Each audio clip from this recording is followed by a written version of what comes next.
Please All take it away. right.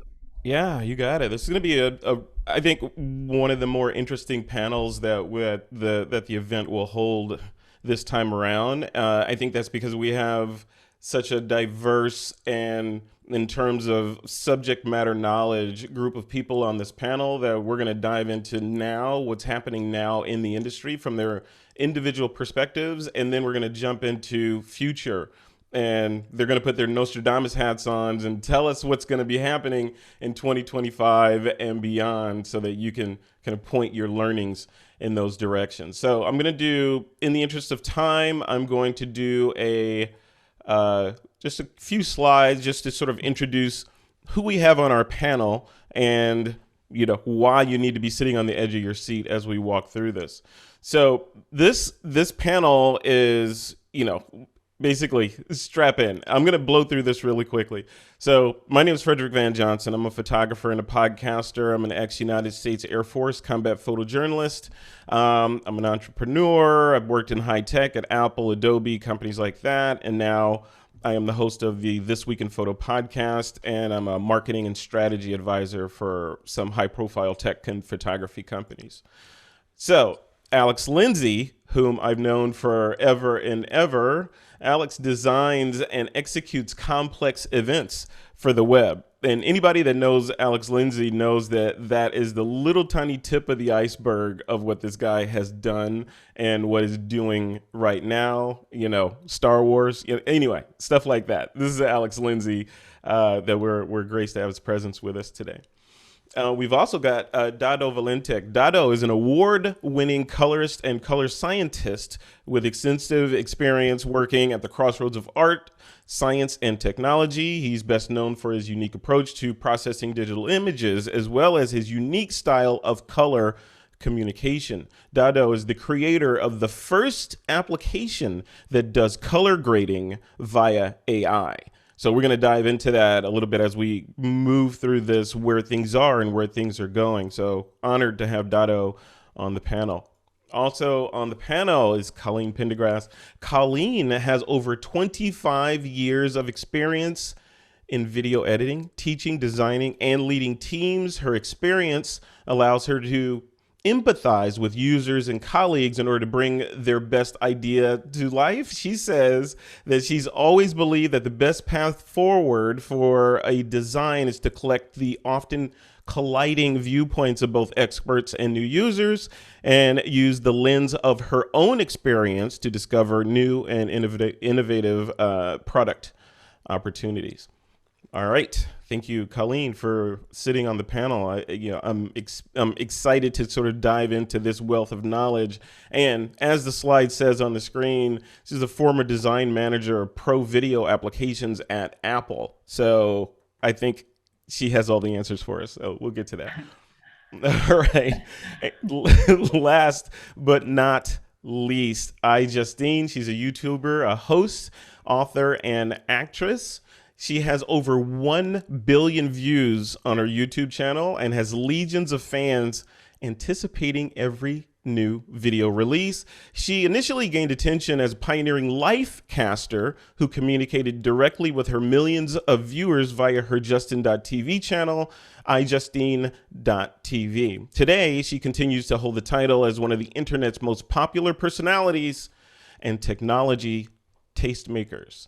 And folks, that's our panel that we have up. We've also got Larry O'Connor on the panel. Larry, I want to throw it to you to introduce yourself to the audience and tell us how you fit in to this world of future-facing video and all that. Sure, I'm the founder and CEO of Otherworld Computing. Now, of course, our job is to keep up hardware-wise and software-wise with all the stuff that powers these great technologies, enables these creative folks to do all the amazing things that they do, all the amazing things that you do. It's really an honor to sit on the panel. And again, our big thing is making sure that the technology you need beyond just a computer keeps up with everything that you want to do creatively. So I'm looking forward to learning a lot myself tonight. Excellent. Well, welcome. I think we've got a powerhouse panel. So let's kick it off, folks. Justine, I want to throw it to you first, right off the bat. You're on the front lines of a lot of the stuff, right? Both in terms of technology and trying things that many of us have not had our hands on yet, and kind of being able to point a vector into the future where things are going and what you still need as a creator. So paint that picture of, give us a state of the art kind of what your basic, on the leading edge workflow looks like right now. I mean, it's just interesting because it's like now, like kids today can literally take their iPhone and create feature films. And I think what's amazing is like the cost of this technology has come down so significantly. So what would maybe have costed like $50,000 when I first started doing this stuff maybe costs less than 1,000. So it's like the simplicity and ease of use of these things has come down. And I also think it's interesting when we started talking about AI, because video editing is very fascinating, and there's so many different aspects of that. There's this little camera, Insta360, and they've been doing a ton of stuff with AI editing, and it's just automatically capturing sort of this 360 view, and it'll just kind of figure out like, well, maybe there's some action over here. Maybe that's what you wanted to see, and it just automatically makes these incredible videos. So it's going to be really fun to see all of this in the next 5 to 10 years come to desktop editing and just have things magically happen. But it's been really fun to kind of see this all evolve and be sort of in that forefront of creating this type of content, but it has to be fast. It's like we need these things to happen faster and quicker, because it's like the world isn't stopping and it's only kind of getting more crazy. Yeah, yeah. I think that the processor side of the equation and, the joy of the M1 right now and the things that could do or pretend into the future. Colleen, I want to throw it at you. I know, you're an ex-Apple alum, and I know you can't talk about, anything that's crazy. So I'm not going to throw anything that's crazy at you. But, considering what Justine just said about throwing AI at video and having it do things for you, from your perspective, when you look at those ideas from a frontline YouTuber, what does that say to a company, or not that you're representing Apple, but to companies that are building the tools that we're going to be using in the future? Are they incorporating that like Insta360 and saying, yeah, maybe people just want to throw a bunch of stuff at it and have magic pump out, come out like Rumpelstiltskin? What do you think? Well, again, like, thank you for clarifying. I am not representing Apple, Yes. just so everyone knows.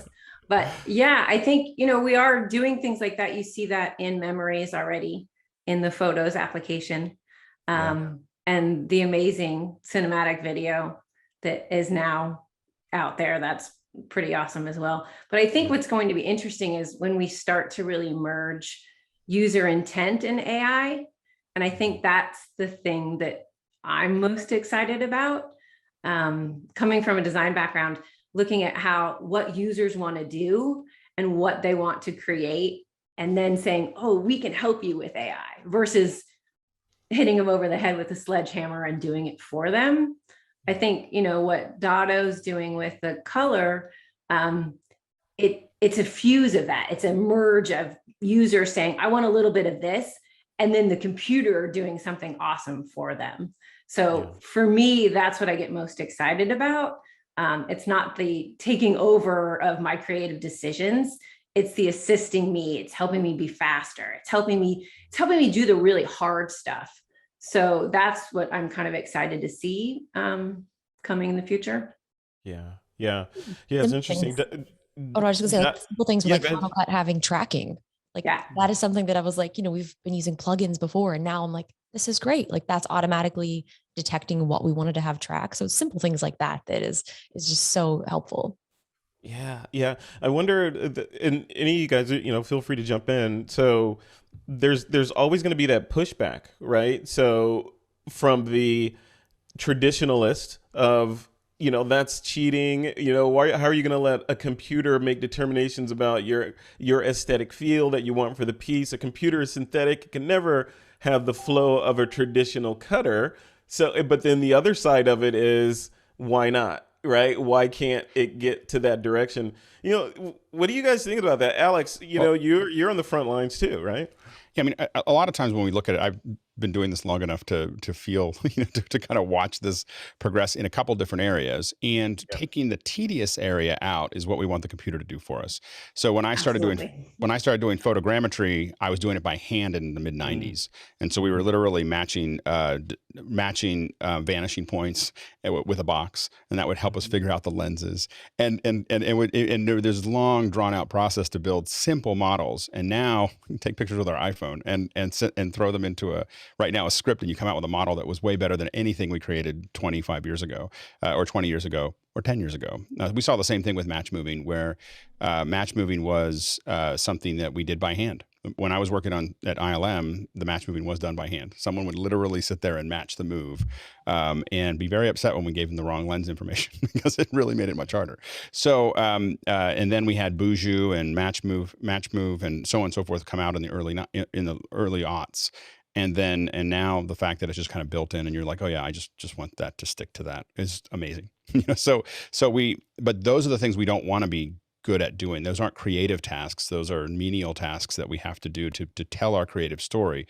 Well, with every project, you don't ever finish a project. You just run out of time. And so getting things, done faster, getting all the tedious stuff out of the way so that you can be creative is kind of the key to the operation. Yeah.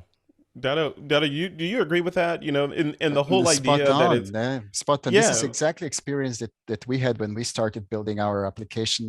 When I had the idea, okay, how could I get AI to help with color?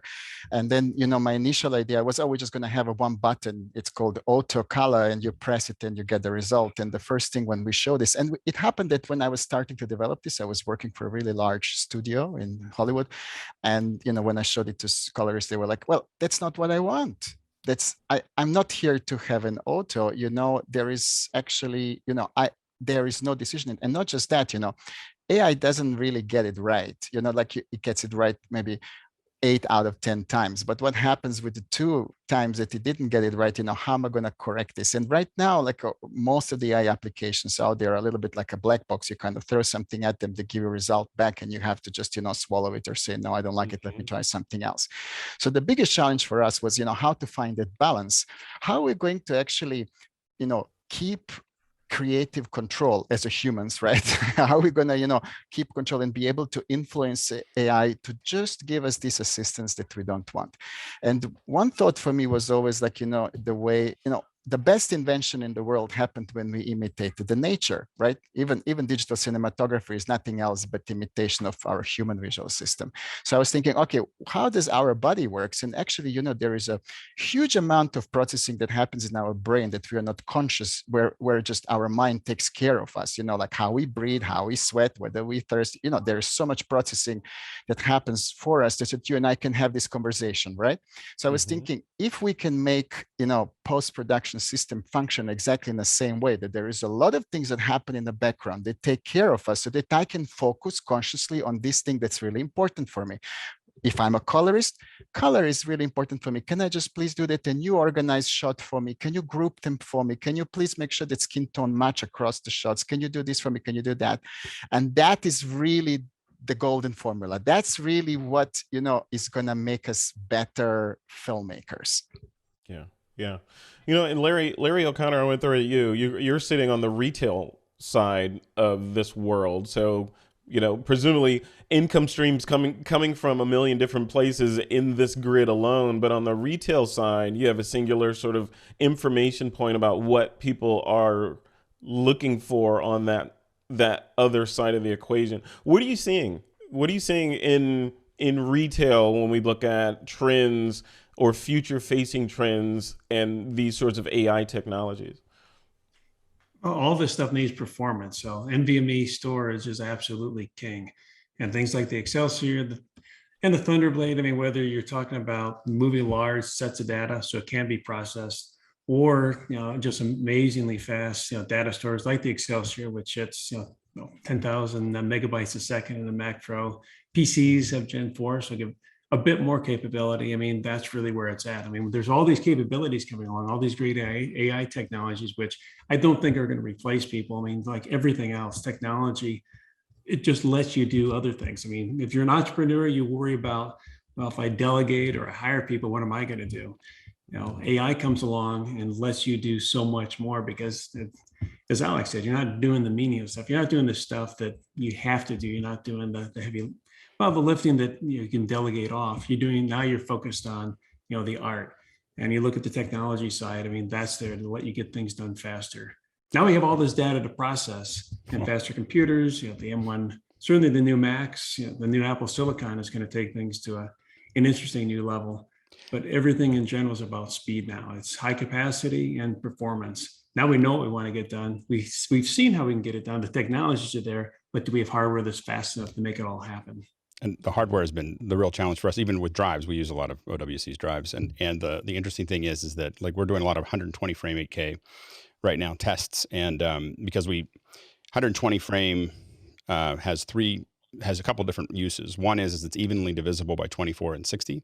So what we're doing is running shows where I can stream at 60, capture at 120, take the 120, post-process it down to 24, and rebuild the motion blur between the frames using the in-between frames that we have extra. And the problem, it seems like a really good idea until you start capturing it. 120 frames per second at 8K out of a Blackmagic 12K camera is about, at 5:1 is like 800 or 900 megs a second. so it is, and it feels like it's this thing that we just keep chasing. When we did our first Mac breaks, we were using a 1080p 444 camera, and that was 225 megs a second, and I had to build a RAID from scratch. And so when I was building it, I was actually building a little one of the OWC RAIDs for the camera, thinking somehow I ended up back here again.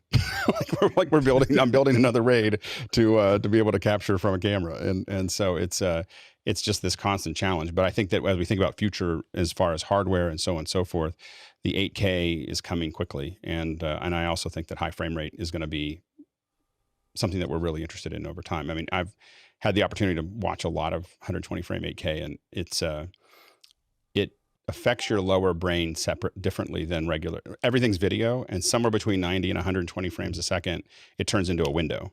Like it's just, your brain just goes, that's a window. And at 8K HDR, when you look at it in an LED wall, you're not looking. So it makes it really good. It doesn't make it good for film, by the way. It makes you sick. The camera moves make you sick.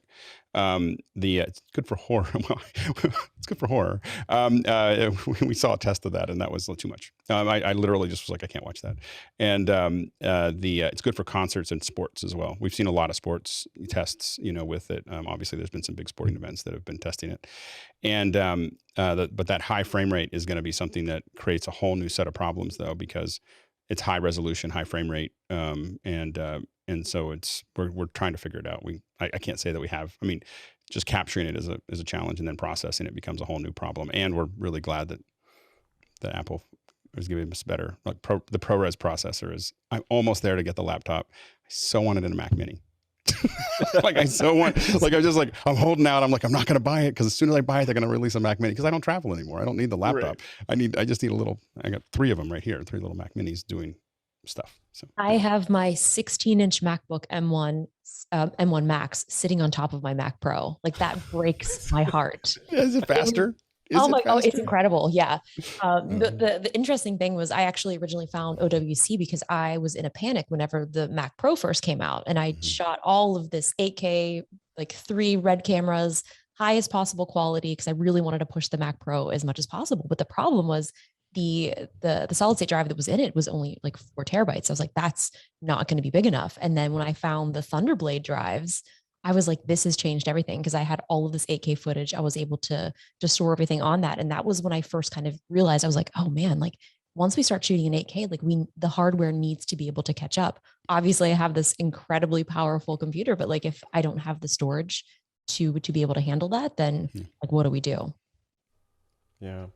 So let's talk about the resolution side of the argument or the discussion, because there's 2 worlds, right? So we're talking, Alex, Justine, your worlds, all of your worlds, higher resolution is better, which equals, do Alex's math. And would you say 900 what a second? And that's compressed. That's B-raw. Compressed. Yeah, getting right. compressed. Yeah, that's not. But see, there's that end of the spectrum on that side where you're chasing the ultimate of the ultimate. Can't tell it from a window quality. And then the other side of it that I want to fold into the discussion is all this other VR and 360 and those, like Justine, you mentioned Insta360, right? So that is still very much playing in almost the opposite of the high resolution. It must be true to life world, or is it? Like, what do you think, Alex? Well, I mean, 8K is really table stakes for real VR that people are going to actually use. I mean, 6 to 8K is 6K is absolute minimum. 8K is what I would say is really the minimum of what I'm willing to jump into after doing a ton of this. I've been doing 360 for a decade. Yeah. And so what we found with a lot of the headsets is that it's not a very compelling solution to be at 4K per eye, or, and 4K per eye is great. But it definitely, most of these we've been really living in this 2K, 3K per eye kind of world. And so, and you have to think about it per eye when you start thinking about the bandwidth, because you're giving someone a stereo, potentially a stereo feed that's going to be in that kind of resolution. So you really do need to see, I think we're waiting for the next generation of headsets to come out to let us, take full advantage of the resolution. Because once you get to that 8K per eye stereo, it's pretty compelling. You just end up with a lot of bandwidth issues because you can't really, right now, most of the headsets can't do that. When the 8K per eye ones that you put on now have big cables on the back of them, because it's the only way to get the video to the headset. So becomes a challenge right now. But obviously with newer wireless technologies and so on and so forth, we could probably get there. But that's going to be when people get, I think, excited about it. Yeah. But it's interesting, actually, every new technology, has an effect and a counter effect, like we've seen it with audio, we went completely digital and there was suddenly a vinyl revival, right? And actually I can see currently, I work a lot with Hollywood cinematographers, a real, a pushback against this kind of high resolution, visuals, this kind of sharp, crystal clear images.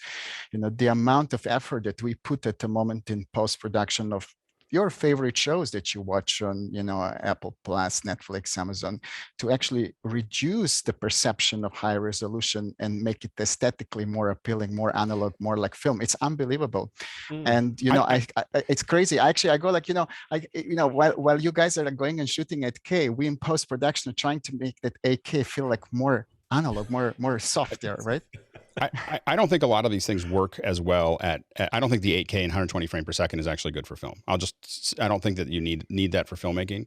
I think 24 frames a second tells our lower brain that it's film and we can watch it. And there's a whole bunch of good reasons for 24 for as a filmmaking platform. So I don't want people to walk away thinking that everything's there, but there are places where you want to feel like you're there. And so you might want to feel like you're there, at a concert or at a sports event or horror film, documentaries. There's a whole bunch of places where 8K 120 frame per second or 120 frame per second makes sense, and only in the screens that are big enough to take care of them. I mean, really 8K is really hard to see under 80 inches. It's hard to disseminate it at that point.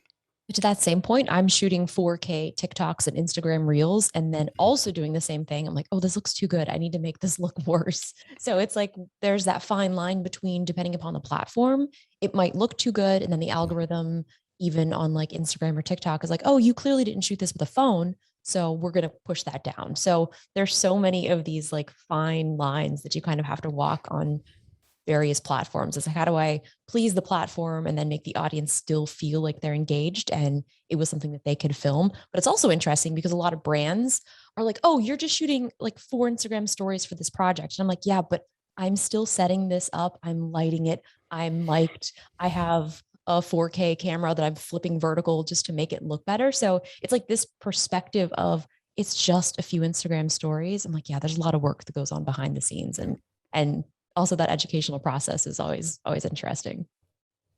Justine, did I hear you correct in that you said the YouTube algorithm or TikTok care about the type of camera that you use to shoot the piece that you're uploading and makes determinations on who to show it to based on that?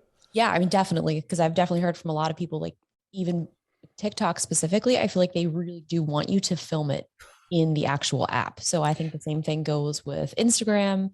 And even back in the day on Vine, it was like you were rewarded if you were actually filming and using the app. Yeah, we had to build a hack for live streaming to most of these where we actually take a camera and point it at a screen. And so we would literally do the whole production. We'd have $500,000 of equipment running through a SAT truck coming back to DC. And then there's this monitor with a little camera that's mounted perfectly. We use macro adjustments, the macro photography adjustments to get it just lined up so it's perfectly parallel to the two screens. And that's how you stream to Periscope and back in the day, Meerkat, and even now with Facebook. So people wanted to have, because Facebook would spread a lot better if you did it over cell. And so what we would do is we would log in, again, literally SAT trucks coming, sending a signal into our thing, and then we're little phone sending it into Facebook. So there's ways to hack it, but when you're doing it, you're like, this is the craziest thing I've ever done. I wonder, Justine and Alex too, if some of that has to do with actually wanting to connect more with consumers. Right now we're obviously in a world where connection is so important, more than it maybe used to have been. So I'm curious about if we think that there's distressed filters and shaky cameras. That's all kind of coming back a little. Do you think that has to do with the consumer and wanting to feel more authentic, or the algorithm, right? Yeah, or both. Yeah, a lot of times it's the companies are trying to level the playing field. They're trying to make sure that everyone can create content. Of course, this is a content, it's a consumer driven content play. And so they don't want, the example that was used often when I was in other meetings was that there was this team at Google that would do these hangouts with tons of gear and push them all into the, push all of these really high-end solutions into Hangouts. And it made other people not want to do Hangouts because they looked so good. They felt like that team was outdoing everybody else, but with, expensive equipment and everything else. And the funny thing is I was that, my company was that team. so that's exactly what we did. And we played really hard, and we had short depth of field, and we'd take $500,000 equipment into something and we used to take pictures of it and say it was just because Hangouts are easy. And so they learned from that lesson, which is that they wanted to force everybody to stick with a phone because they want the consumers to feel like they can still play. Like you don't feel like you could go and play football. Like, I don't think, oh, someday I'll be an NFL player because they would kill us, and so in the same way, but what we do want people to feel is more like backyard football so that they feel like they could actually, go out there and actually compete. But I think that you see the same thing happen in TikTok. It started off very rough, and it's not that way anymore. Like, the people who are doing TikToks now are pretty ninja about what they're doing. What do consumers solve for that are storytellers, that are going out there trying to create this level of work that you guys are creating? What should they be chasing? Should they be chasing quality? I need the ultimate quality. I got to have that red in order to do all this stuff. Or should they be going in the opposite direction and using iPhone and these sorts of technologies with all that AI smarts and computational photography built into it? I think the bottom line is community. So it's like, if you're engaging and being consistent and creating content that doesn't look absolutely terrible, like decent lighting, good audio, like you're going to start, engaging in that community. And it's hard because it's like, I've been doing this for so long that there is so much turnover as far as like the people that are watching my content. It's like now people are watching my content from the beginning, like now their children are also watching my content. So it's kind of cool to kind of transcend sort of this whole generation and to see these kids creating stuff. And Alex, all the stuff that you've been doing on TikTok, because like when we first were talking, I wasn't even doing any TikToks. And there is just something about that audience that it's incredibly engaging, and you can really just endlessly scroll. It's like their algorithm is so particular. Yeah. And it's so interesting to see so much creativity. We saw that in YouTube, but there's something about TikTok of people just thinking of the craziest things that they can do over and over and over again that totally work. It totally works, for them to do it, but only them. Like if someone else, other people will try to do it and you're like, oh, that person already figured that one out. And that's the only one I want to see. But what's incredible though, is the tools like the phone now, the 13 is, you don't need anything else to do a TikTok with. The iPhone is, My wife has a slightly older iPhone, and we were at a concert. My daughter's in like 4 bands, and so we were shooting her playing bass, and my wife looked over at my 13, and I was taking a picture, and she just put her phone down. She was like, "Okay, I'm just gonna let him shoot this," like I give up. And go home now. Yeah, I think actually so, we are finding ourselves in a very interesting crossroads, and this is I think this is going to have a bit an impact. It's going to be like, it's a little silent revolution that's happening at the moment, but right now that kind of prosumer consumer technology is about to overtake professional technology. I think what you're just saying, the amount of computational cinematography and photography available in an iPhone is so powerful, and it's just pushing that image quality beyond to what you would be able to get if you were to shoot it with a red camera, right? And you were to take the red camera, spend significant amount of time processing it and trying to make it nice. It still wouldn't look as good as the shot you just made with your iPhone 13, because it has very smart post-processing, and that's where we're going to find image quality in the future. Yet professional manufacturers are sitting and kind of pretending as if this is not happening, and this is none of their business, as if all they will do is just create a sensor and a capture device. Yet really what creators need is more than just a capture device. They want to have some of that post-production happen in camera. I think that the Apple ProRes HQ in the iPhone is the game changer, because it gives us the depth that we need. I mean, it was great to have, for instance, HLG in the past, vision, but with HLG base and vision metadata for HEVC in the last phone. But the problem really was if you take pictures if you take video of a bunch of trees, what you end up with is kind of a Mandelbrot. It looks kind of like trees. And when you take it with the ProRes, you now have something that you can actually color correct. Like you can't actually, I mean, up until this generation, until we were capturing ProRes, there was no data there to really, tug on, to color correct and do more fine tuning. So I think that really, to your point, it's turning a corner. Like when we're capturing ProRes, it's a big deal. Yeah. Hey, Colleen, we used to be on 2 separate roads with this pro stuff and consumer, and clearly they're kind of either converging, or what do you think? What does it look like, to swing the ship around to going, future facing? Are we going to just see a time in the future when I, as a consumer, would buy the same thing that Alex Lindsay is doing or an iJustine is doing? We're not going to see that? What do you think? Well, or are we there? I mean, there's the whole prosumer word, which is, I think, overused. But I don't know. I don't think pro and consumer in terms of tools actually makes a lot of sense anymore. I think there are things that people can afford. And then, so it's really just a price barrier at this point. And it's cyclical in the way that there's things that people can afford, and what they do, what is known as the consumer today, tries to emulate. And so then companies, whether it be Apple or anybody else, tries to create that something to make that easier for them to do so that they can then afford it. So I don't know. I don't think that we're going to be looking at that cross of I'm a consumer, so I only do it like this. It's really, what can I afford, and what else? What are the people who can afford more? What are they doing? And what's cool about that I want to be able to do? And once people start to figure that out, like that's what's interesting, is are we kind of chasing technology, or does somebody do something and then a company goes, oh, let's make that easier? So I think it's going to be more of that than it is necessarily the pro and consumer. I mean, we see kids in grammar school using Final Cut, and like we're saying right now, the iPhone 13, like people have that in their pocket. That's not a consumer phone. It doesn't cost as much as it costs like a professional phone too. So it's really about cost, I think.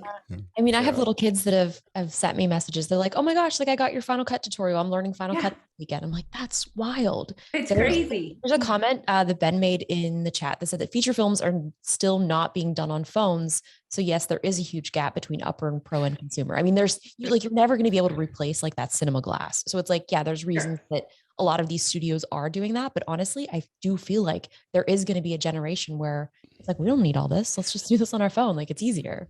Right. And I do think the challenge, I think you're absolutely right. I think there's a reason, like whether we're using a Blackmagic camera or an Arri camera or other things are based on a whole bunch of other things. There's a whole bunch of things on the outside of that camera that means that I can adjust it faster. I can get it ready. And when you're paying hourly on 100 people, on 100, local 16 or local 1 or whatever, you want to move quickly with the camera. And so, and when you're throwing an Ingenue lens on the front of a camera, it's just different than what you're going to get with an iPhone. But the real question is where is media going in general? Like, does it matter? Like we think about this, I always think about this pyramid of media, and the place that you need those big cameras is in this little tiny part of the pyramid. And the rest of this giant pyramid is stuff you can do with a lot less, and be very, very successful. Like all my training now, I shoot on my iPhone. Like if we do internal training on here's how to use one of our kits, I would never pull out a phone. It's too much work. Like I can get this great shot and I sit there and it's not just that it's too much work. It's that I can't shoot the same way. I can shoot so much faster with my iPhone. I'm like, oh, I just want to go over here. Now I want to capture this. Now I want to capture overhead. And I can do that really, really fast. Even if I took out like a Pocket 6K, the amount of work that it would require for me to cut that together is just not worth what we're doing. And so it's just the right tool for the right problem. One thing I'm also very interested in is what's the future of editing look like on touch? Because I feel like a lot of the kids now, and I'm just thinking this because like a lot of my audience is younger and I'm seeing them only use touch devices and like things like the iPad. Like what is editing going to look like when it moves all to touch, when we're not using a mouse, we're not using a keyboard or anything anymore. And like, that's the way that people are editing. So it's like, that has been something that like, I've been kind of thinking about, like, kind of like, what's that going to look like? And how's the storage? And I think with like the new iPad Pro, like I've edited a ton of videos on that and just, having an external drive connected to it that allows so much more flexibility. Yeah. I mean, there are several research projects that are happening at the moment that are, tackling exactly that, is how, we can automate some of the editing, how we can based on a particular, pattern to how we think an edit should be built, how we can assemble and edit together. And I've seen some really successful results by one of the big streaming channels who are preparing their trailers like that. They're basically literally able to automatically discover parts in films that are exciting, that are important, and assemble them in a particular order that actually you get a pretty well assembled, trailer that you actually a professional editor then can just take in a few hours, just finish, with a couple of titles and a little sound mix, done. And you just go, unbelievable. There is a company in Germany that does a shortcut of a whole football game of 90 minutes down to just the highlights of 3 minutes, completely automatically. And it done so well that no one even notices. BBC is using the same technology for Wimbledon tennis. So, we're going to see that evolve so much in the future. It starts in the professional arena, but because of the democratization of AI and our access to it, I can see this really trickling down to your iPad application very soon. I think AI is really good at the first 60%. Like it's as you go into that, like when we think about maybe the first 70%, but the real challenge is that when you really need an art form, I think that it's not just that you need a human touch, you need a very highly skilled human touch to really take that. When you think about trailers, you can assemble those trailers automatically, but did you tell too much? Like if I watch a trailer and I go, I now saw the movie, I don't want to see it. So how do you make that decision? And some of the best trailers are ones that are going to give you a taste of what that movie is going to be like without telling you anything, or taking you down a path that you think that the whole movie is about this, but it's actually about this. And those are things that I don't know if the AI is doing well yet, to make that they haven't become our overlords. And a lot of those things, Good. I was going to say, a lot of those things might have scripts. So you're able to feed that to the AI and be like, okay, edit this. Whereas a lot of my content, for whatever reason, like that's not how I work. Like I will go out and shoot a bunch of content and then I sit down and in the edit, that's where I storytell. And it's really hard because it's like, you might get these organic, natural moments that a computer might not understand like the slight inflection in your voice, or even if you're doing a movie like that, micro expressions and like those types of things where it's like a person needs to have that feeling and kind of that ultimate touch. So I don't think being afraid of AI, like Alex, like you were saying, like taking the tedious things and just making that easier is something that I'm definitely looking forward to. But that 70%, Alex, you said AI can maybe get us around 70%. That's in 2021, 2022, right? What happens? That last how does that percentage slide? I will how say does that that slide forward?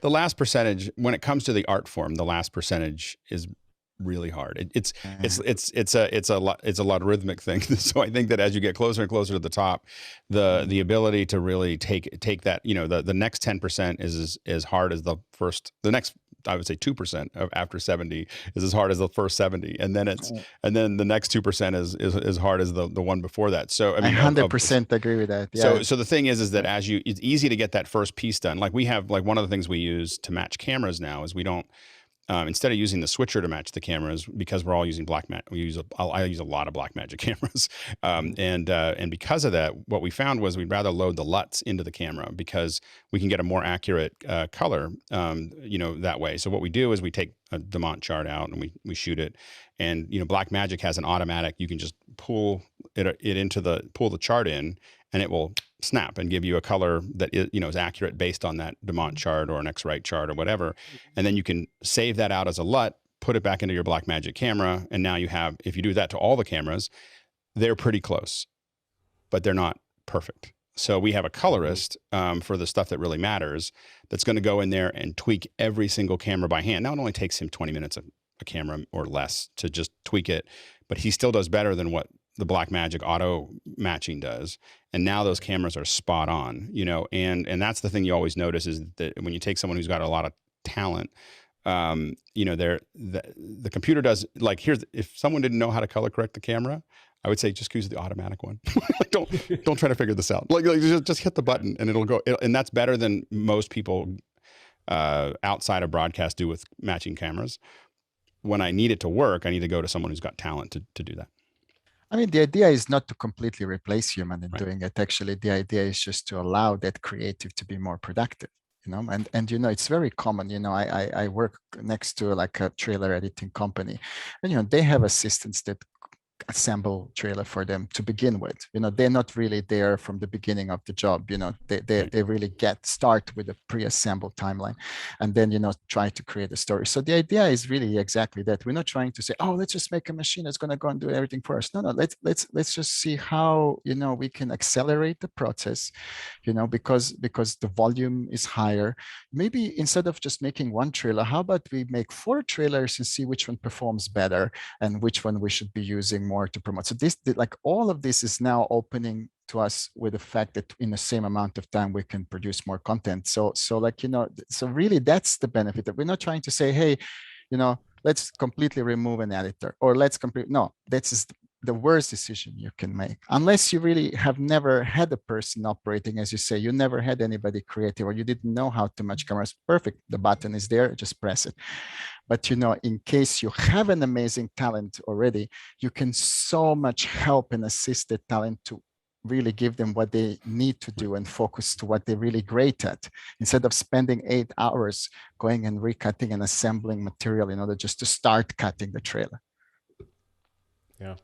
On the other side of that is so we're again talking best of the best, what does the future hold, bleeding edge of what AI can do and where that human AI barrier is. But then you move in the other direction of people that are, not creating the feature film level work and are operating at those nuanced levels. If you move down to a more consumery flow where it's not, I'm cutting the next Citizen Kane or something. I just want my daughter's gymnastics meet, right? How do these AI technologies fit in that world? Is it overkill now? And now you can just point an AI at just a group of photos that happened over the year, and it's going to just make something ridiculously amazing. Is that the future we're headed for? I think that there are definitely places that we're going to need that. I mean, we're about to reach an incredible demand for content. we thought that there was a lot already, but it's about to explode. As education, is disrupted, there's going to be a lot of disrupted at every level, from corporate education all the way down to K through 12 is about to be just turned inside out and upside down. And a lot of that's going to be about flipping all of those classrooms over and creating content for it. I mean, the idea of having a person, like I don't like listening to people.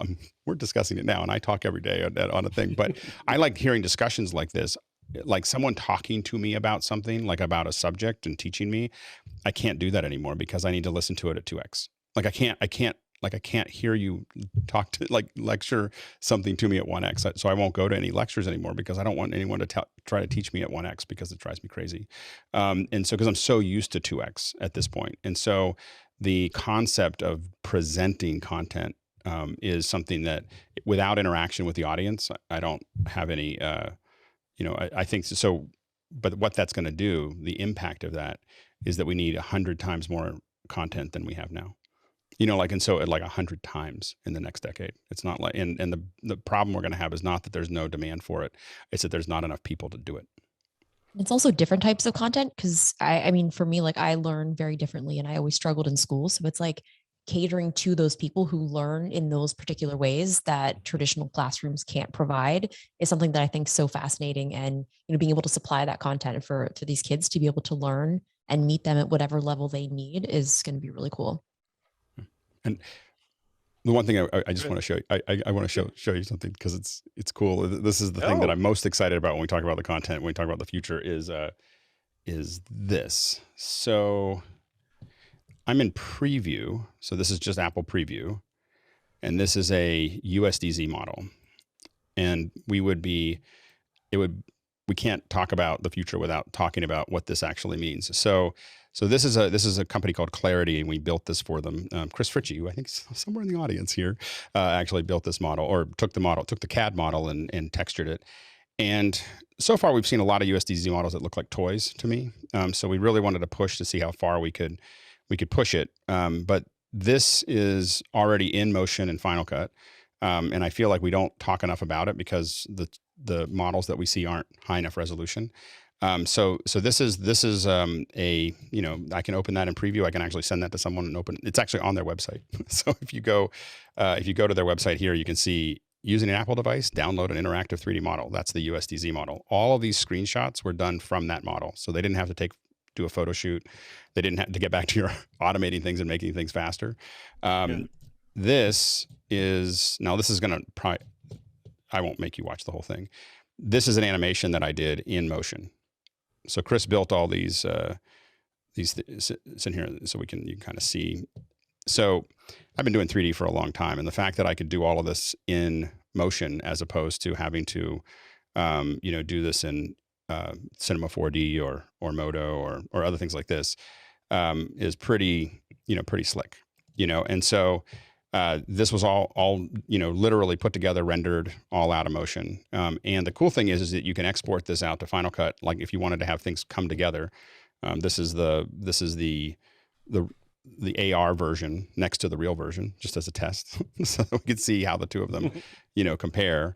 And this was Keenan Campbell, who saw what we were doing, what Chris was doing with me. Asked him to do. This is for emergency response in Illinois, and so the thing is that I think that we have to start thinking about adding 3D to our pipeline. Now someone like me, I've been adding 3D to my pipeline for 25 years, but as editors, I think that at this point you have to start thinking that this is going to be part of your future, because I think it's going to be a really big deal. I personally think AR is going to be bigger than the phone.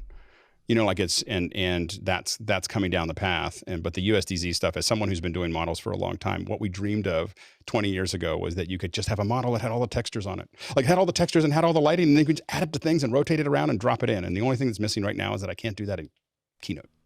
So what I do now when I do presentations is I have to go into motion and I set up all my angles in motion. Like I take these USDZ models and I set up my angles in motion, and then I render them out with alpha channels, and then I put them into Keynote. And that's how, I'm doing that every day. Like it's become this process, and it's really powerful. And I think that I know people, every time I say, oh, USDZ is a big deal, and people go, I don't understand.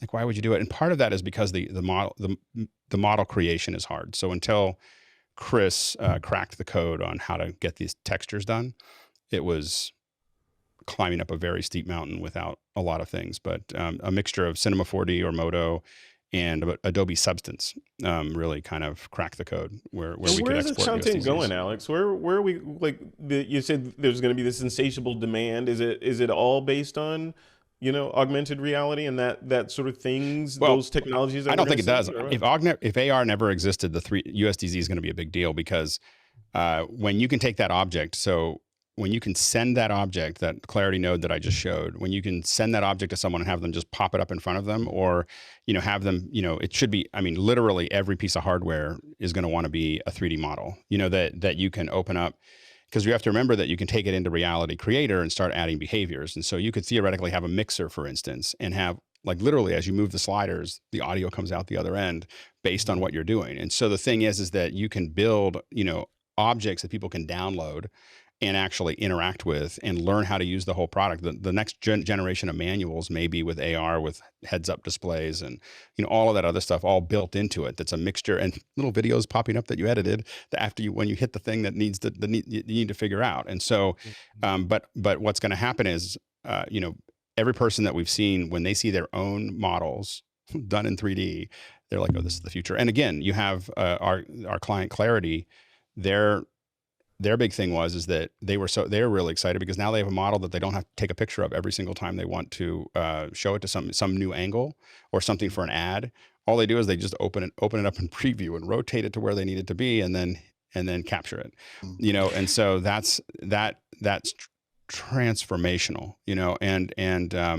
And I think that what we're looking at, and the reason that we should pay attention to it also, is because the rollout has been very slow. Like, nobody does that unless they're really sure that, you don't play those cards unless you're really sure you're going to win. And so we were told about USDZ 4 years ago. And as someone who knew what that meant, I was like, oh, so I've just been watching this kind of path, go down the path. And I think that it's now past the thing of not being used. Like, it was not useful. It wasn't working anywhere until it was in motion.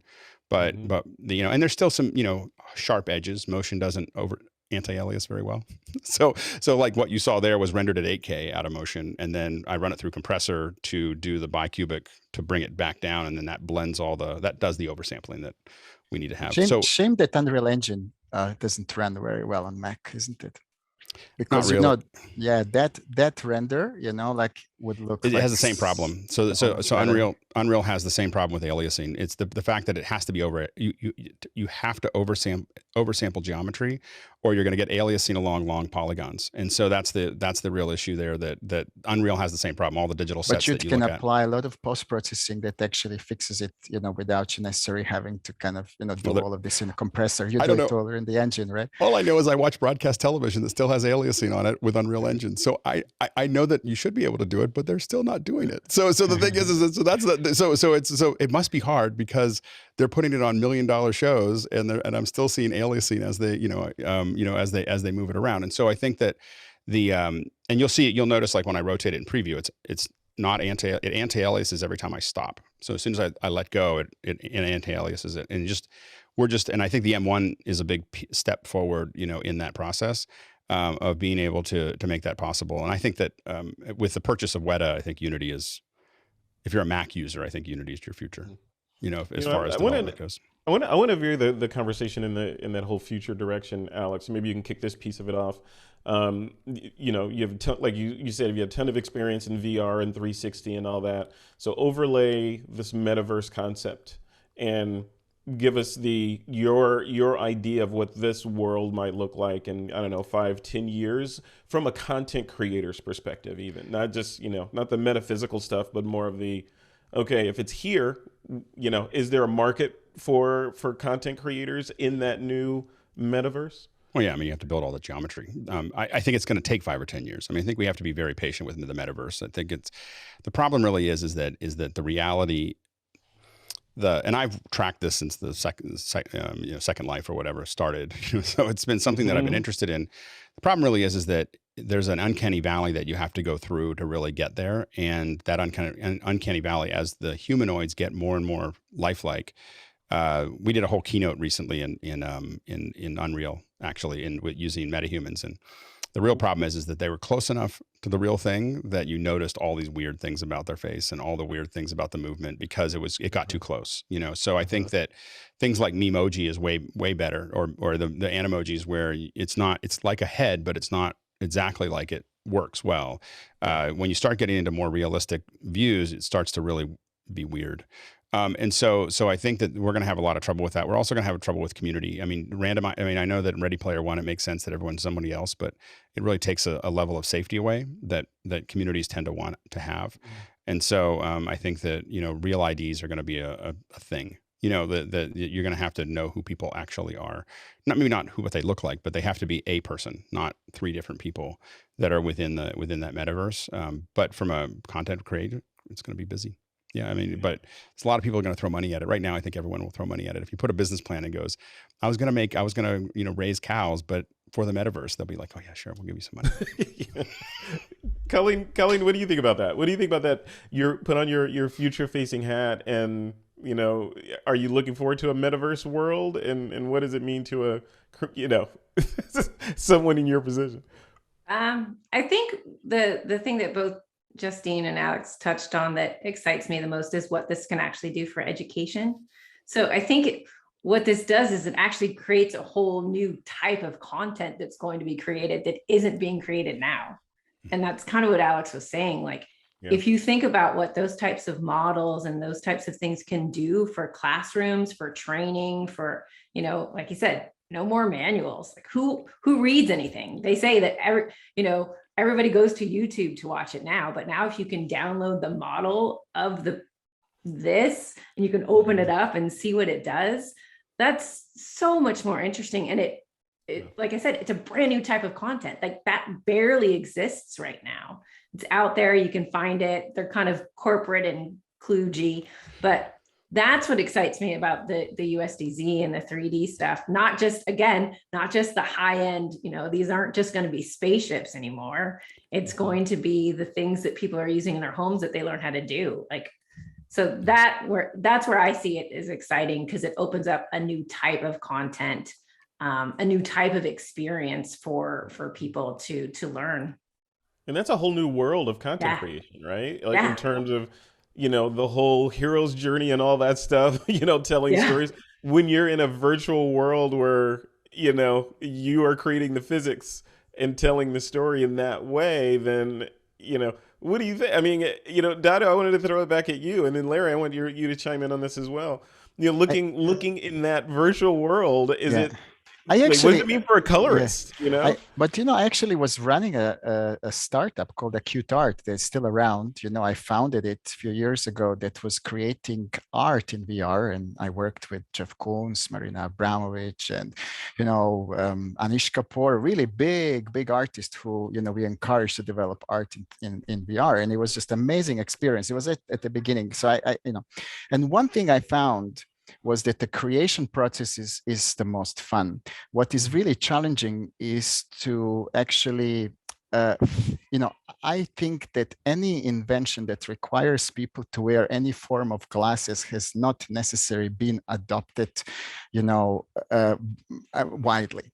If you think about a stereoscopic cinema and we had to wear glasses, it lasts a little bit and then we kind of completely give up on it. VR is the same, and it's even harder because the headsets are really heavy. You get a little bit sweaty underneath, and when you take it off after, let's say, 10 minutes, you really have a sense of a little dizziness, and and it doesn't necessarily make you feel like, oh, I want to do this again over and over and over again, because it's just there is a sense of it's not quite comfortable to do so. So I actually found that the best experiences back then, were the ones that were very short and they were enjoyable. And I'm really at the moment just sitting on a bench and waiting for a hardware device that is going to make anything in VR more enjoyable, like, more real, or more like a less tiring as it was when I was like really deep into it. Yeah, that is really interesting. I was just going back to like the metaverse and like Mhm. what this all kind of means. And like the whole reason that we're even all creating is, we're trying to create this entertainment, we're creating this community, this connection. And I feel like that's kind of what this is all sort of about, is we don't want Facebook to be the place that we have to go to connect with these people. We don't want it to be YouTube. So being able to have like this metaverse and sort of kind of have that ownership back to us and giving us that connection and having those smaller communities be segmented and not kind of tied to Facebook, I think is really what's key here. And again, it is about community, it's about connection. And it's just, it's just really interesting to see where this is all going. And, I haven't been in crypto that long, but just kind of following it and sort of in the whole NFT space is really fascinating. And I don't know if a lot of brands are doing it the proper way. Like, okay, we're just going to drop an NFT, go buy it. Like I feel like it's so much more than that. And I think there's so many huge possibilities, like with the blockchain, with like digital identity and all of these, just there's so much more to it than I think a lot of people realize. And, I think a lot of people are just trying to commercialize it, but really it comes back to that identity and connection with people and community. Yeah. Yeah, and Alex, I want to have you chime in on the whole NFT. You brought up a really valid point about security in a virtual world and how do you verify that one avatar isn't 5 people taking turns, those sorts of things. So maybe crypto and the blockchain or NFT type technologies are the way forward for that. There's a lot of challenges with crypto, but I think that there is. I do think NFTs are a real thing. I mean, someone was telling me, like, I don't understand why NFTs could be a thing. And I'm like, well, someone paid $150,000 to put for a banana on a wall. Art is that way. It's not the physical cost of the art. I mean, the ink and the canvas behind the Mona Lisa is not in itself, does not have that much value. So like if it wasn't the Mona Lisa, it wouldn't have any value. So the fact that it's authentic, that the NFT gives it to us, and then it's just another form of artwork that is because of the story behind it, or who created it, or what it looks like, and all those other things. So I think NFTs are very valid as far as that goes. I think that the challenge we're having right now is that it's so expensive to generate the NFT that I think we have to solve that problem before it becomes a little bit more widespread, because you kind of want to have something where you can sell the NFT for almost, like give it to friends. So like here's an original this, and not have it, cost a lot of money just to process the NFT is I think that cost is something that has to be kind of tackled. Larry, I want to have you chime in on bringing it back to the whole VR discussion in terms of adoption from the perspective, sort of retail perspective. Recently I've been on this sort of, YouTube rat hole on VR and sort of looking at what's going on in that industry and why someone would pay this much for a VR headset versus this much for a VR. So anyway, I'm on that rat hole. I'm in the middle of it right now. But I was thinking, for the context of this conversation, what does that translate to? On YouTube, if you let the algorithm feed you, everyone is buying VR headsets right now. Is that the reality that you see? I think you have a very small number of adopters actually buying their own headsets. I think a larger and larger part of the consumer base experiencing VR and going to different venues that have VR experiences. But today's VR has already been noted, it really isn't super enjoyable, quite frankly. But going into the future, you look at the content. I mean, we consume content in all sorts of different ways every day. I mean, that's not going to change. How we consume that content, it's going to change obviously greatly. AR will enhance it, VR will enhance it, but it's not going to replace, it shouldn't replace, actual human contact. If you look at certainly the last couple of years, we had various reasons to have isolation imposed on us. People couldn't wait to get back out, and actually in droves have been exploring things that they may have taken for granted, before being told they couldn't go out and couldn't do some of these things. And going back to VR, there are some companies that do make VR a bit more enjoyable. One of the biggest problems is just what's happening with your brain processing what's going on around you. When you're sitting in a single place and you have motion, that doesn't register with your brain. I mean, it's off. And there's a couple companies out there, one in particular, which I wish I had the name offhand, but nonetheless, they're working with producers. They actually have a technology that syncs the motion of the video with a small chair, with a device you sit in. Very small motions that sync with the direction of what's going on around you actually offset that dizziness, that sickness that, I guess up to 75% of people experience, and certainly make it a different experience when the content's over and you get out. Again, content, I mean, look, we're always looking for all sorts of different ways to experience media, content, et cetera. And that's, whether it's for entertainment, education, that's always going to continue to evolve. And that's always going to give all these creators out there new challenges and new opportunities to impress, educate, and enable, what people want. I mean, what we watch on science, I mean, kind of entertainingly, we watch in science fiction today. Those are the things, we want in the real world. But they don't replace that real world. And I certainly look forward to a place where technology continues to be more of an enabler. I mean, all of this technology lets everybody do more, hopefully experience more, hopefully be more together as well. And that's, there's of course the Facebook and the other entities out there that perhaps use a lot of this stuff for profit. I mean, there's certainly a balance, but used correctly, these are enabling things. These are not things that should, drive us apart or isolate us. They just make things better. I think one of the things that we don't see very much right now that I think is a real green field for development is integrated content, where you're thinking about lots of things at one time. I feel like, right now if you think about a movie, I would really think of it as like a cowhide. We just got rid of the whole cow. We just had, here's the, we created this story and we created this world and we created all these sets and we did all these other things. And then we do almost nothing with the creation process. We just take the outer piece and just go, okay, that's the movie. Whereas, there could be, we could be having TikTok content that is not not different from the story, but if you watch it, you get more out of the movie. We could have, USDZs of objects from the movie. We could have podcasts and even Twitter accounts that are tweeting as if they were the characters going down there. Audio that's there. And when we think of education, we think about that a lot, where, you want to watch some videos, you want to have discussion, you want to listen to podcasts, and if you can integrate all of that content together so that someone can get, like when I'm cooking, I want a video of how to cut something. But while I'm cutting it for the next 7 minutes, it'd be great to tell me why I'm cutting it so small or what the history of this was or whatever that is, and then shift back to video. And then I need text to tell me like how much to measure.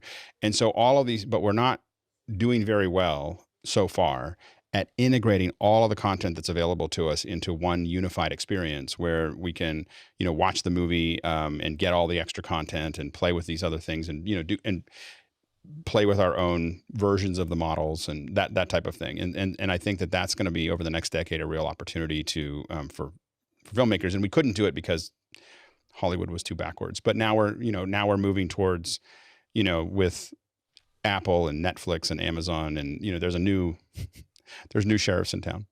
Well, it's also, I mean, it's multi-device too, right? Yeah. Like that's absolutely what I see coming. I mean, how many times do you watch a movie or read a book and not have 3 other devices around you? Right. Whether it's your watch or your HomePod or your TV or your laptop. So when that starts to merge, the content that you're talking about, so that, I can get things on my watch that tells me it knows I'm scared at the horror movie or, take a breath. For me, it's football games. I'm a Steeler fan and we win by 3 points, maybe. Yeah. My dad walks around. So it's like, sit down. You come back to the couch. They're winning again. So my watch tells me you're sitting and your heart rate is very high. Are you okay? We think we might be having a heart attack. No, it's just the fourth quarter of every season. Yeah, but when that's part of the video experience and that content creators can build that in, I think that's going to be really exciting. And Justine, you're the content creator, right? So, who are you creating for? Like, what's the avatar that you have in your head when you're putting your content together? Is somebody on a phone that's consuming it, or are they on a TV? Are they on a computer? Who are you delivering to?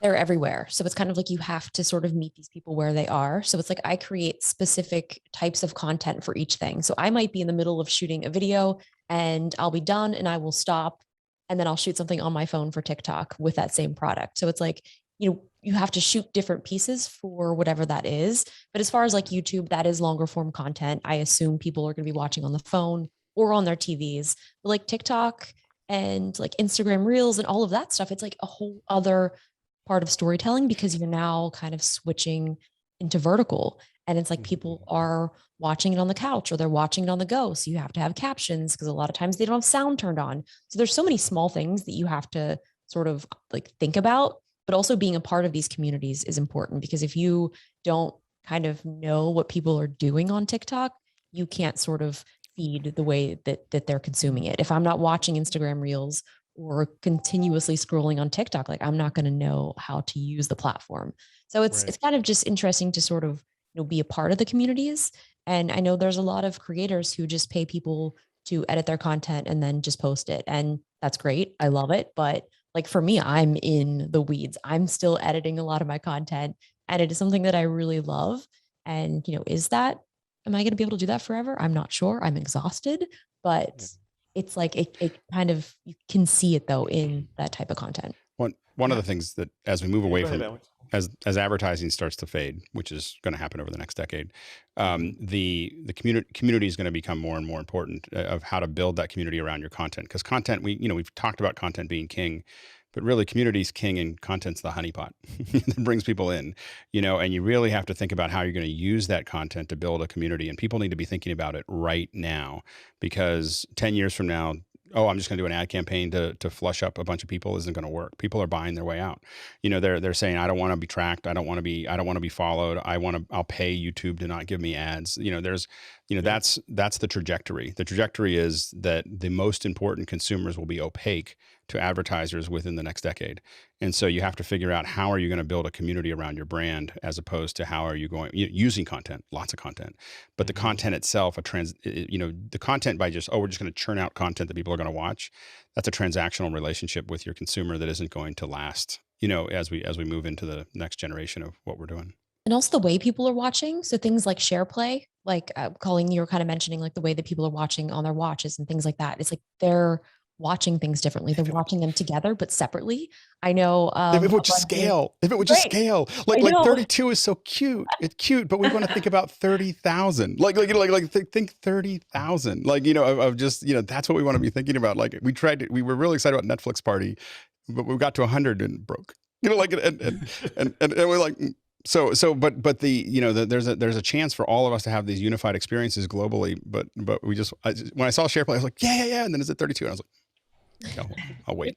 But for most, it's really cool though. Normal consumer people, like that's fine. Like I can't picture myself watching a movie on my phone with, more than like 4 or 5 people. I mean, maybe, I'm not sure. My thing is that if the next big movie, the next James Bond came out and some of the actors were sitting there answering your questions about the movie,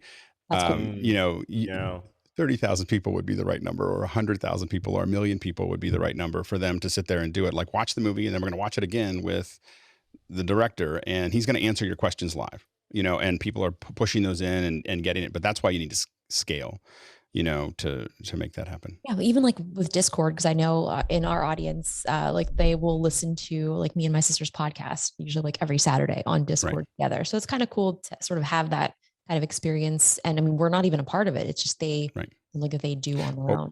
With office hours, the little thing I do in the morning, we all watch all the Apple events, and we get into a giant Zoom, and there's 150 of us doing Mystery Science Theater while we're watching the thing. But it's not just about the products. It's like, that's a cool product. Did you see that camera move?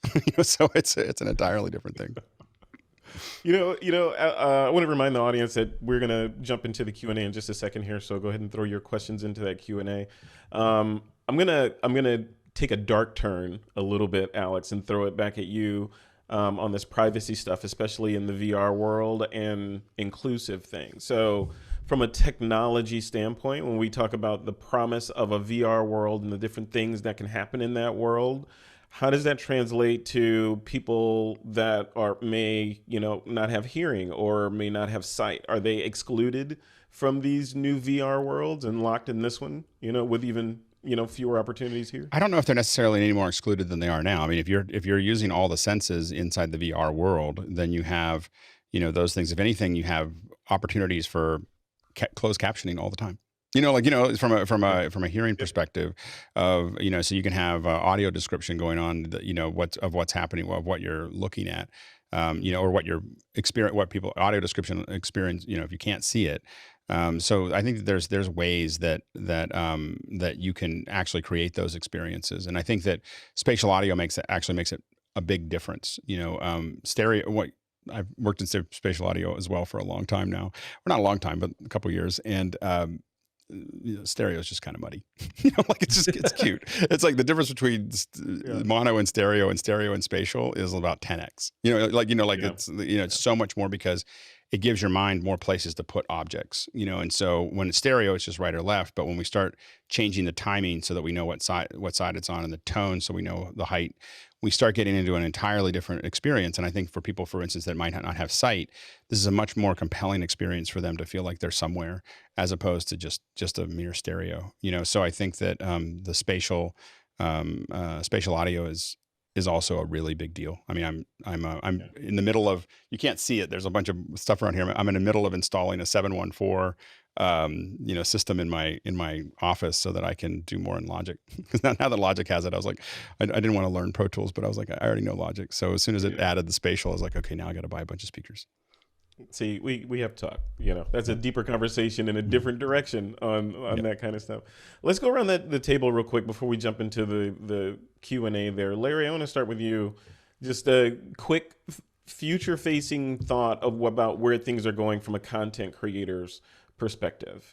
Video, should they care and devote their time to understanding how to do video in VR? Should it just be VR, AR, photogrammetry? What do you think? At the end of the day, first off, I say, where's your talent take you? I mean, it's not a matter of, what you always just should do. What do you feel you're good at? What do you enjoy doing? VR, I think, is going to be super, super important. But in general, whatever you're going to be doing, whether it be the software, the hardware, everything you need to do it is going to become a lot more accessible, less expensive, and really there for everybody. I mean, the barriers that kept talent away from this space. I mean, look at the last 10 years, how many creators we have that 20 years, 30 years ago, I mean, couldn't rent a camera to do the kind of work you can now do on a camera. Well, you can do literally on an iPhone to a certain degree, but a few steps away from that, what Blackmagic has done, bringing the capability for everybody to produce, Red, et cetera. I mean, those are cameras that were $1 million, equivalents, just 30 years ago. Mm-hmm. So in terms of today's creators, you got to watch the market, and you got to watch, look at your audience, and I think there's gonna be opportunities everywhere. Not everybody's gonna love VR. AR is absolutely amazing. I mean, I think that's, I'm all for, the direction Apple is focused there. Being able to hold your phone up, place an object, look at the guts of a computer or a dishwasher for that matter, and have a guide, point out the parts and what you need to do to correct something, fix your own car. I mean, those sorts of things, there's opportunities everywhere, and just comes to be, and I think, as Alex said, there's so much content that needs to be created and nowhere near enough content creators. It's going to be a matter of where do you want to focus and what need do you want to fill? But certainly in education and such, AR, I think, is going to be a heck of a lot bigger in terms of a useful tool. VR is going to be interesting in entertainment, if we get the content right and the delivery vehicle right. Yeah. Dado, I want to throw it to you next. Here's a different spin on that question. What's missing that you need to show up in the future in order for you to get what you want to get done creatively?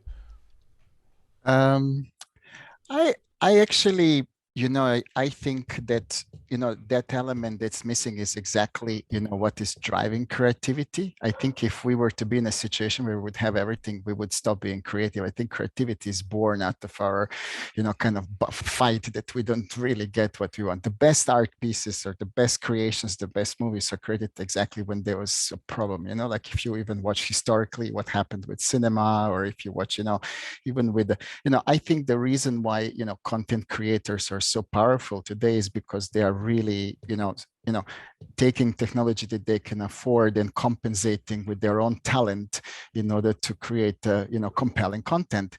And I think, that is actually a really good position to be in. And I think this is why they are, driving force right now. I actually honestly feel that, the landscape is so going to change, and that we're going to see, people like iJustine be even more powerful in the future. And actually one thing that's going to happen as well, and I can see it already happening, and I follow already a few of those characters on Instagram who are not real characters. They are virtual digital humans who have 3.5 million followers and do, like fashion shows for Versace or whatever, you know what I mean? And I just go like, this is amazing. I mean, this is opening a completely new world, how you can create a compelling content and how you can engage audience without really, having a physical person, who owns the talent, but actually there's a group of creative people who have come together and created that talent. I think that will, and I think this is an interesting twist to it. I really like that, actually. I believe that we're going to see more of that. Yeah. Colleen, piggybacking on what Dado said, in terms of constraints being kind of a key component in driving creativity, what happens in a world where there aren't any constraints, right? I mean, we're kind of there now with our iPhone 13 Pro Max, right? I mean, you're not really constrained. If you want to tell a story, you can tell a story. Does that mean creativity is going to suffer because it's marinating in capability? I don't think it's going to suffer. I think in terms of getting more content out there, I mean, distribution is easier than ever before, and it can reach more people than ever. And so when more people get to see more content, and when more people get to see diverse stories, that in turn creates more diverse stories. I think the tools that I feel like are necessary to help with that and to help drive more creation have to do with easier to monetize. It's like, how do people monetize their content, and how do creation tools help that? Like, that doesn't really exist until you get to a platform. And with that, for me, the other big M word besides monetization is metadata. Like, it is going to drive the rest of everything we do. And we've got to find ways to keep it through the entire pipeline, from the phone to when somebody's watching it. But I think that's going to be the thing that changes the experience for most people. Justine, what's missing right now from your arsenal of content creator tools? What's missing? What do you long for that you wish would show up in the next couple of years? I mean, really, I just need to be able to have a few different versions of myself so that I can, also edit my video while I'm shooting. And I think that is the hard part. Is it's like the time that it takes to do all of this, especially for content creators who are just one person. We're the marketing, we're doing all of the design. We are literally doing every single thing, replying to emails. And it is more than a full-time job, I think, for a lot of people. And I'm lucky to have a very small team, but I still do so much myself. So I think it's really just, trying to make those tedious things happen quicker. We're talking about the AI editing. How can I get like a rough edit of this? How can I not have to go in and actually the biggest thing ever in Final Cut was the Option T to be able to merge the audio together. Because I would go in every single time and move each little waveform and like make sure that everything was, perfectly like seamless, but it's like small little things like that just sort of make my life easier. But I'm just very excited for the future of what all of this is. And I think I just want, kids to sort of not think in terms of what's happening now. So like, don't want to become a YouTuber, be whatever that next thing is, don't want to become a TikToker. Like, just keep thinking like there's going to be something else, and work to maybe either create that or just try to jump on those platforms, and don't be afraid to just experiment, because you really don't know what the community is like out there and who you can reach and how you can make a difference. Just one follow-up question then. How close do you think we are to a future when you primarily create content and edit content on a mobile device, whether it be a phone or a tablet? I mean, people are taking the computer out of it. Yeah, no, I think a lot of people are doing it. And especially this younger generation, like that is their they have a phone. They're doing it all on there. And even just seeing how far the iPad has come, like you could do everything on it. Like that's it. Like it's like we're here, we're able to do it now. It's just obviously I have these incredibly fast computers, and with Final Cut, like I'm just so fast with it now. So it's like that's what I know. But the people that are growing up in this other world, it's like this is what they know, and they're creating a whole different way of creating.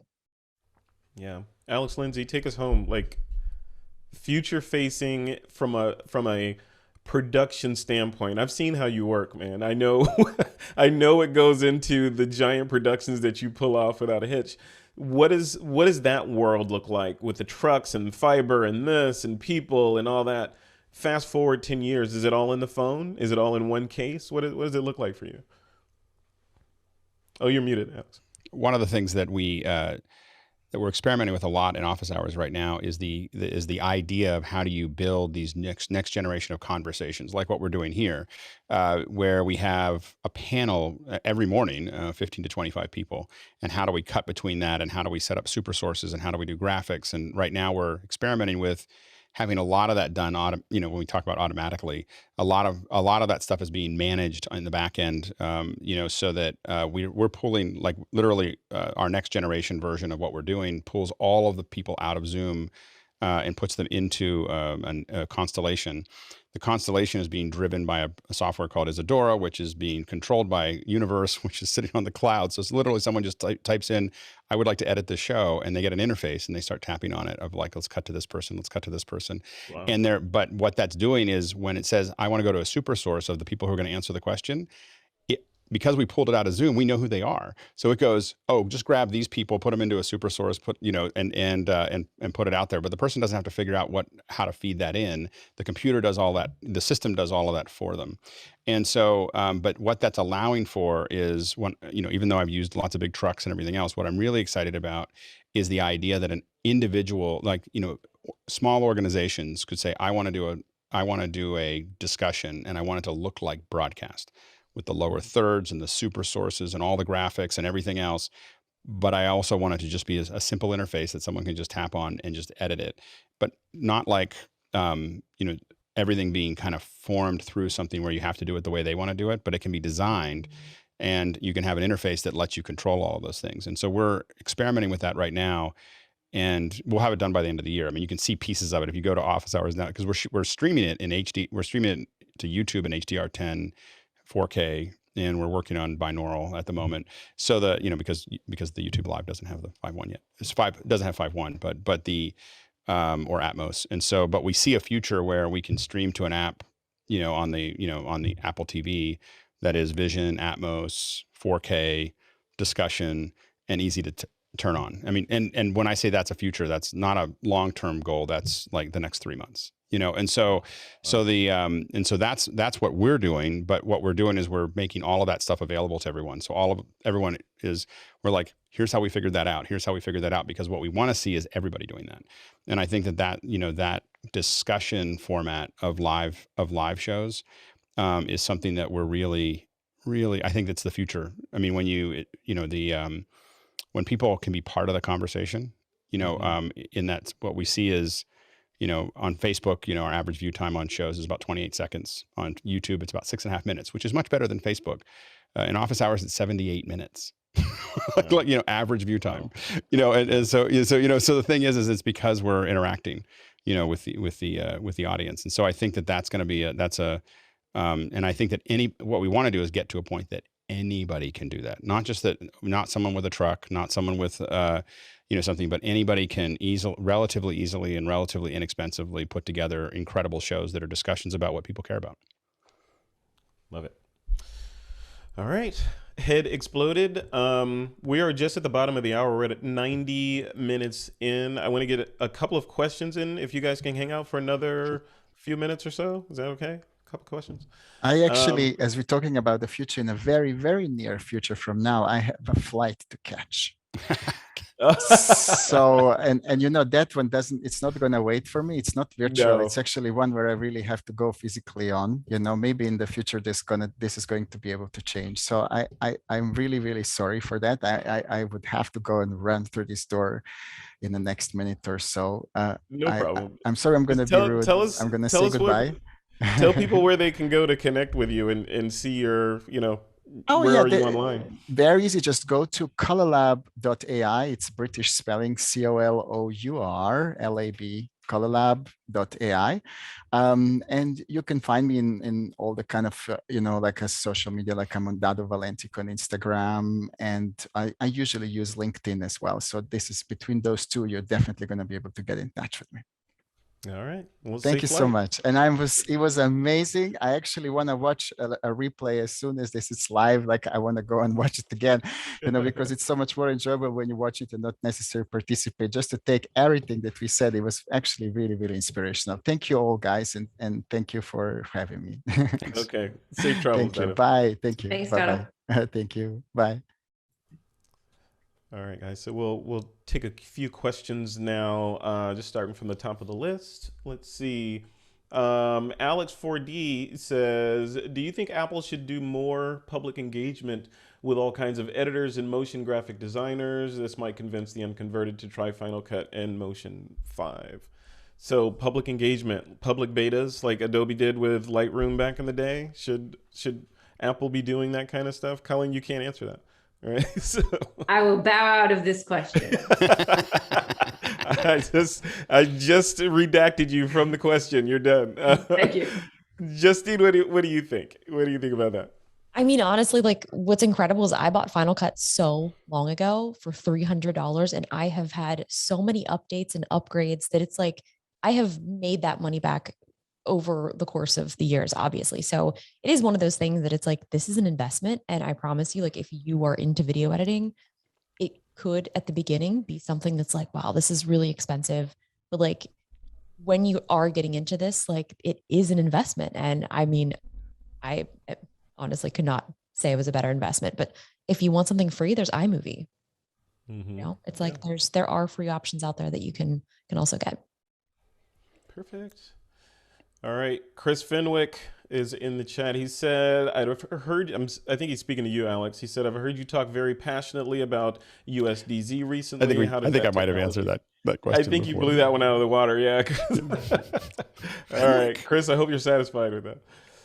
Okay, next up, Alex 4D says, Larry, will NVIDIA's CUDA GPU, CUDA GPU, walled garden remain #1 when it comes to high performance computing? Will Apple's M series GPUs supersede all third-party GPU cards being developed in the current years? Oh, that's a tough one to. He said all. that's pretty all encompassing, to say the least. Yeah. I think again, you look at what what your application is, or the way Apple's got everything integrated. The M1 Max, and that's 32 GPU cores, or is it 24 or 32? It's yet to be seen. But I think Apple is gone in a direction that's going to really put them well ahead of the curve versus other options on the market. I mean, we have to see how this works in the real world, but the early reports are really pretty damn impressive.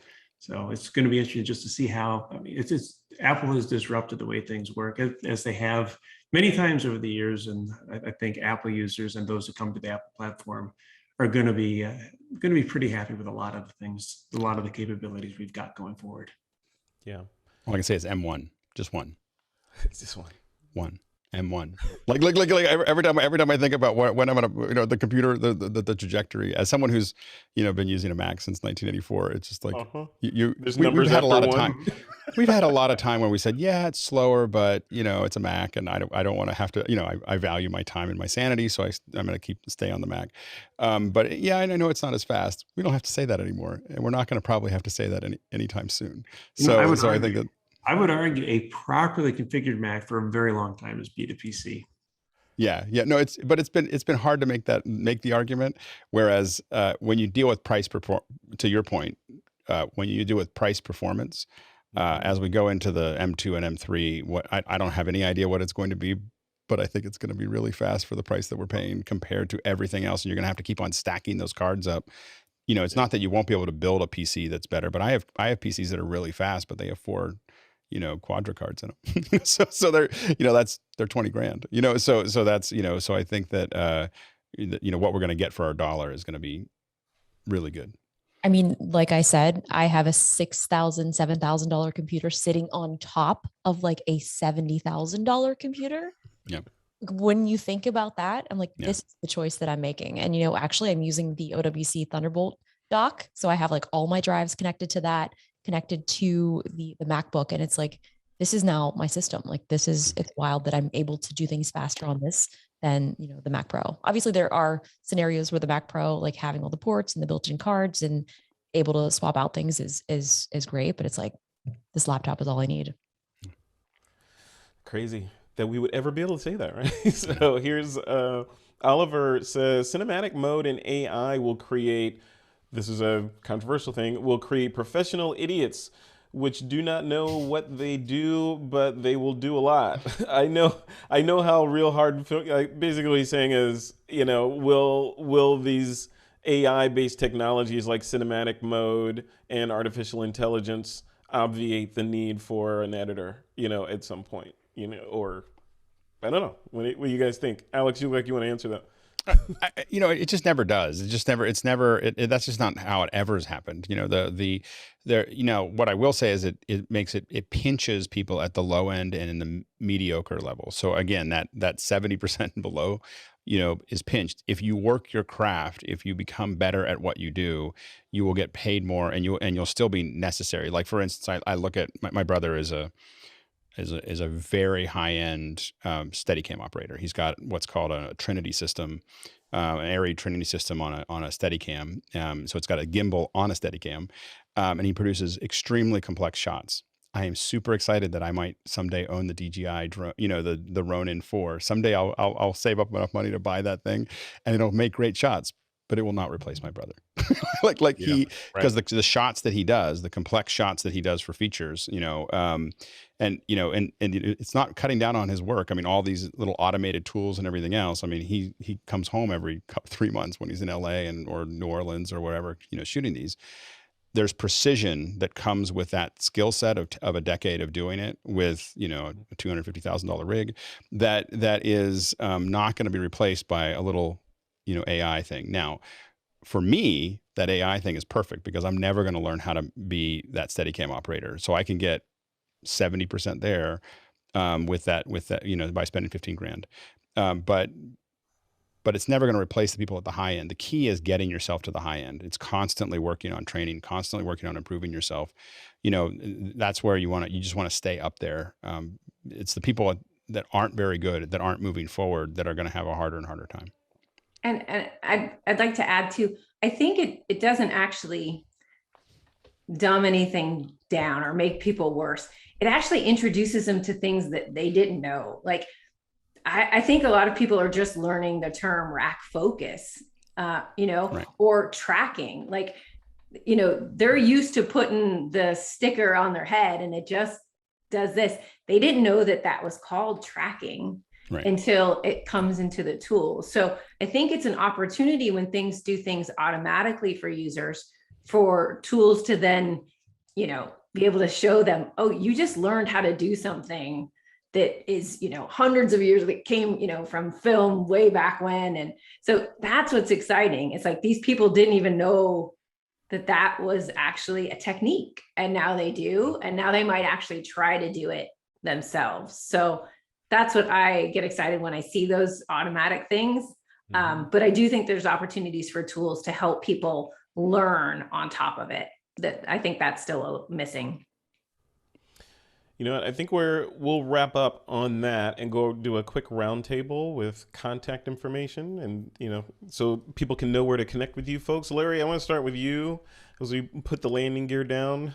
OWC, I'm guessing, but where would you like folks to go to learn more about OWC type stuff? They can check out OWC.com or go to MacSales.com. I'm on LinkedIn. I think it's at OWC Larry. So any event, any of those places, you can, a wealth of information exists online. And, you know, all of our team, myself, everybody's always happy to interact and share. So that's, be aware of that. Everybody's welcome. Love it. Perfect. Colleen, how about you? If people want to connect with you or say hello online, yeah, I'm on LinkedIn too. Again, just former Apple. It's only been a few weeks, so but great time there. And please connect with me on LinkedIn. That's probably the easiest way to find me. Perfect. Thank you. Coming on. Alex, Lindsay, what about you? Office hours? Where else? The best way is office hour. You can follow me on Twitter, and I'll say lots of crazy things and post things about USDZ. So I'm excited about it. But to Alex Lindsay on Twitter, and then officehours.global. This conversation here is we do a version of this every day, 7 days a week. so it's so you're more than welcome to anybody's welcome to join us there. All right, perfect. Thanks for coming on, Alex. Appreciate you. It's good seeing you. All right, and last, iJustine, as if people want to connect with you, how should they do that? Don't find me on LinkedIn because I haven't logged in for a very long time. But yeah, iJustine everywhere else on YouTube, Twitter, TikTok, Instagram. Mostly I interact a lot on Twitter. So that's probably the best place. Twitter. Perfect. Thank you for coming on. I appreciate you. Guys, Perfect this is insight awesome. for this. Great. All right, folks, we'll leave it right there. Thank you all for coming on to our future facing panel. I'll turn it back over to